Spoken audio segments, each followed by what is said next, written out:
Alright, guys. Thank God. Oh. I'm not going to re record that. That's just part of it, you know? You got to see the ceiling there for a second. Let me make sure it's recording. Okay, we're good. Very unprofessional. I like it that way. Oh, my new kicks. They're a couple weeks old, but yeah, I love the color gray and black because I love those colors.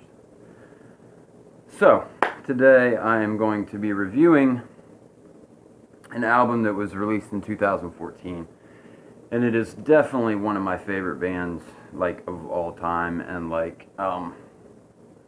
it's yesterday I reviewed a post-rock band. Today it is post-hardcore. Yes, in yesterday's review I touched on post-hardcore a little bit, I believe, when I was reviewing Hammock's The Oblivion Hymns. And this band is called Being as an Ocean. The album name is How We Both Wondrously Perish. You know, these guys are really into poetry, a lot of spoken word during their songs. They're awesome at that, and that really, like, old post hardcore was really about like that kind of vibe, and post hardcore like transitioned into screamo and just crap. And you know, bands like Being as an Ocean, who is that? Rhinoa, which they're broken up, and I wish they would have never broken up because they were bringing back, you know, some of that old post-hardcore. Devil Sold His Soul sounds a lot like old post-hardcore, like, you know, Hope's Fall, Taking Back Sunday. There was a bunch of them I was into back then. Even like early Under Oath was really post-hardcore. And then they kind of turned into screamo. There's so many of them. Of course. Even like and I'm gonna throw this out there, but like A Fire Inside, also known as AFI. I mean, they were like hardcore punk, but they had a lot of, like, in their early albums before Sing the Sorrow, when they went, you know, huge. And I still love AFI, but they're way far from what they used to be. But they had some elements of post-hardcore in their early albums. But anyway, just a quick synopsis on what post-hardcore is. Post-hardcore is basically the same as I described post-rock being. You know, these guys are angry, and then, you know, once you get over that anger, you get in kind of a, for me anyway, I get in kind of a mood where, like, you know, I try to think about things. And, you know, a lot of my stuff, and I'm just going to throw myself out there, a lot of my stuff I've had to show myself mercy and grace, if that makes sense. And that's kind of like what post-hardcore is. You know, showing people mercy and grace, and all that kind of stuff. And, you know, I'm not going to get into my whole thing, but, you know, God has shown me a lot of mercy and grace, and, you know, I just want to throw that in there. And a lot of people have shown me mercy and grace. Anyway, getting to the album. This was the 2014 release. I've listened to it many times over. Their first album was called Dear God. And Being as an Ocean is, I'll call them a spiritual band. I don't want to throw that Christian thing in there just because I don't, that's like a touchy subject with me. Not the whole Christian thing, but like Christian music. And I think I talked about that before in the Korn review I did. But, you know, I don't think, you know, what makes music Christian music? You know what I mean? So, you know, they're a spiritual band. The guys in the band, at least 2 or 3 of them are Christians. I know the lead singer is. I mean, it's evident in his lyrics. But the thing I like about Being as an Ocean is they're real. Their lyrics are real. You know, it's not all butterflies and rainbows. It's real world stuff, real life stuff. You know, they've been through some stuff, um, and it's just a lot of their songs lyrically like just connect with me on a deep level, and their songs are full of hope. I mean, there's some that are a little bit darker, I guess you could call it, but there's always like I've read so many of their lyrics, and even in the dark songs, there's always a light at the end of the tunnel, and that's what I love about these guys.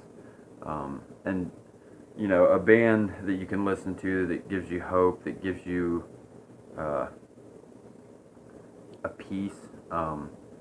You know, I love that. You know, I love that about these guys. They radiate light, and I need that. You know, in my day to day life, and you know they scream in their songs. They're from the hardcore scene, but like I don't know. I mean, you know, screaming can be an exit of passion, I think, and you know you can definitely tell they have passion for their music. So I love being as an ocean, as you can tell. Um, I'm just gonna go over a few of the tracks on this album. You know, this album starts off with number one, a song called "Mediocre Shakespeare." I don't really like that song. That's like the one, you know, one of the few being as an ocean songs that I don't like. I just don't like his singing in it. Um, he does a lot of spoken word. I think he's good with that. Screaming, he's good with that. Leave the singing up to their guitar player. He's got an awesome voice for singing. I don't know their names. You know, I'm not freaking 16 and 17 anymore. I don't keep up with their names and all that. But like I said, I love these guys. I want to see them live so bad. And then number two, it goes into Death's Great Black Wings Scrapes the Sky. Now, there's a lot of songs on this album that correlate with death and grace and mercy, and you know, there's like two or three songs that have death in them. Yeah. And obviously, the name of the album is How We Both Wondrously Perish. So, I read a little bit about this album, and the lead singer was going through a time where his mother died of cancer. He was going through a breakup. Actually, I think it was a divorce, something like that. And it was a really, really dark time for him, and a lot of that's about this. But anyway, number three. L'Exquisite Douleur. I think I said that right. That is a beautiful song. I love that song. It really gets deep into what being as an ocean is about. There's a line in it. Oh, man, I wish I could remember it right now. Anyway, there's a lyric in there that towards the end that is just awesome. Oh, darling, your silence speaks everything. I don't know why I like that so much. It's just when you think about somebody being really quiet that you're close to, it says so much. And about how you are and how dumb you've been and all that kind of crap. Number four, How We Both Wondrously Perish. This song is 1 minute and 10 seconds long, but it goes into number five, The Poet's Cry for More, which is hands down my favorite song on this album. I mean, it's just, it talks a lot about, you know, being earthbound, being, you know, in love with stuff on this earth that when you die you can't take with you. And even, even it talks about like being passionately in love with someone that leads you out into the wilderness and leaves you there by yourself. We've all been there. You know, most of us have been on the other side of that and done that. And it's a crappy place to be on either side. And yeah. So, like I said, how we both wondrously perish is like 1 minute and 10 second long little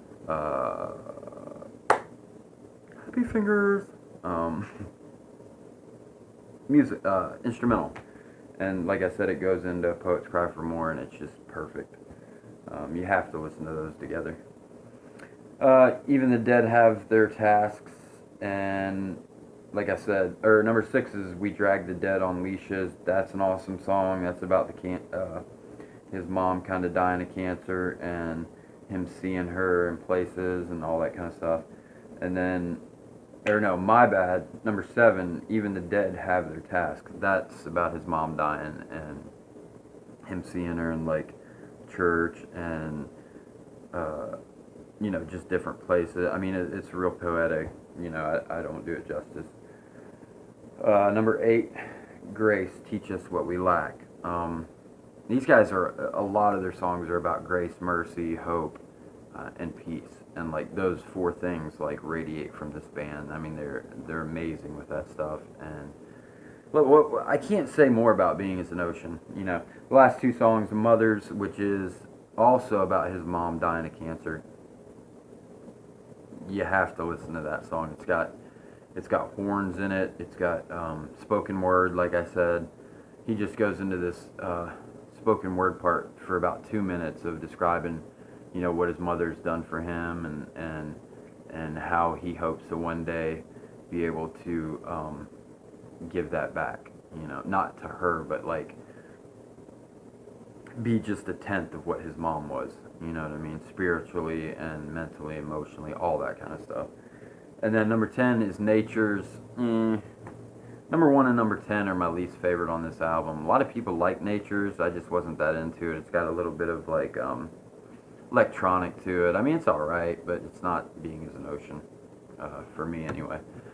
But anyway, they have a new album coming out, and I've heard one single off of it. It's called Okay, and it's amazing. And I think it's coming out pretty soon. So keep you up to date on that. If you get a chance, check out Being As an Ocean. If you're not a hardcore fan, if you're not a post-hardcore fan, if you're not a metal fan, blah, blah, blah, check them out anyway, because like these guys are seriously like, if you can get past the screaming, listen to the spoken word, listen to the music arrangements in the songs, and just give them a chance. Being As an Ocean, How We Both Wondrously Perish, I am going to give 4, because there's 2 songs on here I don't really like hardly at all. So I'm going to give them a 4.5 drumsticks. 4.5 drumsticks out of 5. So, a solid freaking album. The album after this, Dissolve, which came out last year, 2015, I think, that's just as amazing. But I do prefer Dear God, their first album, and this album. And like I said, Dissolve's awesome too. So check out Being As an Ocean. They put out solid material every time. They're bringing back the post-hardcore. I wish more people would get into them, but we'll see. We'll see how it goes. They're from Alpine, California, and they do tour a lot. So if you hear about them, please let me know. Coming near a theater near you, or venue or something like that. Anyway, y'all have a blessed day, and I will see you in this life or the next. Beep.